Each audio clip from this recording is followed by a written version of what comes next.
హమ్ స్వచ్ఛంద సంస్థ ఆధ్వర్యంలో కరీంనగర్ 16వ డివిజన్ మల్కాపూర్ జిల్లా పరిషత్ ఉన్నత పాఠశాలలో 10వ తరగతి చదువుతున్న 19 మంది విద్యార్థులకు పరీక్ష సామాగ్రి అందజేయడం జరిగిందని సంస్థ వ్యవస్థాపకులు ధనపురి సాగర్ తెలిపారు.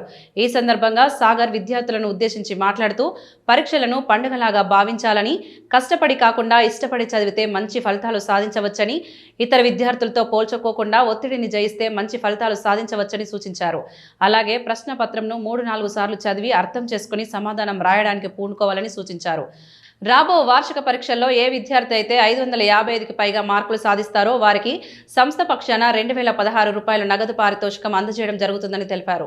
ఈ కార్యక్రమంలో ప్రధానోపాధ్యాయులు భీమేష్, సంస్థ సభ్యులు గోపీనాథ్, శ్రీధర్ రెడ్డి, కేమన్ సాయి, హిమసాయి, ఈ మణికంఠ, టి శ్రీరామ్, ఉపాధ్యాయులు, విద్యార్థులు పాల్గొన్నారు. సంస్థ ఆధ్వర్యంలో ఈరోజు 16వ డివిజన్లోని మల్కాపూర్ జెడ్పీహెచ్ఎస్ ఉన్నత పాఠశాలలో 10వ తరగతి చదువుతున్నటువంటి విద్యార్థులకు పరీక్ష సామాగ్రిని అందజేయడం జరిగింది. ఈ సందర్భంగా ఈ నెల 14వ తారీఖు నుంచి ఎస్ఎస్సి పరీక్షలు మొదలవుతున్నాయి. ఆ పరీక్షలకు సన్నద్ధమవుతున్నటువంటి విద్యార్థులకు నేను 10 సూచనలు చేయదలుచుకున్నాను.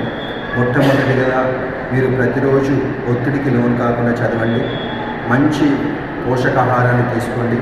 5-6 గంటలు తప్పకుండా నిద్రపోండి. ఇష్టంతో చదువుకోండి. కష్టపడి కాకుండా ఇష్టంతో చదువుకోండి. అలాగే ఒక పరీక్ష మంచిగా రాయనంత మాత్రం దాని గురించి ఆలోచిస్తూ మిగతా పరీక్షలపైన ఒత్తిడి పెంచుకోకుండా ఇలాంటి చిన్న చిన్న టిప్స్ మీరు కనుక పాటించినట్టయితే తప్పకుండా మీరు మంచి ఫలితాలు సాధిస్తారు. సో ఇవన్నీ మీరు ఆచరించి మంచి ఫలితాలు సాధిస్తారని ఆశిస్తూ మీ అందరికీ శుభాకాంక్షలు.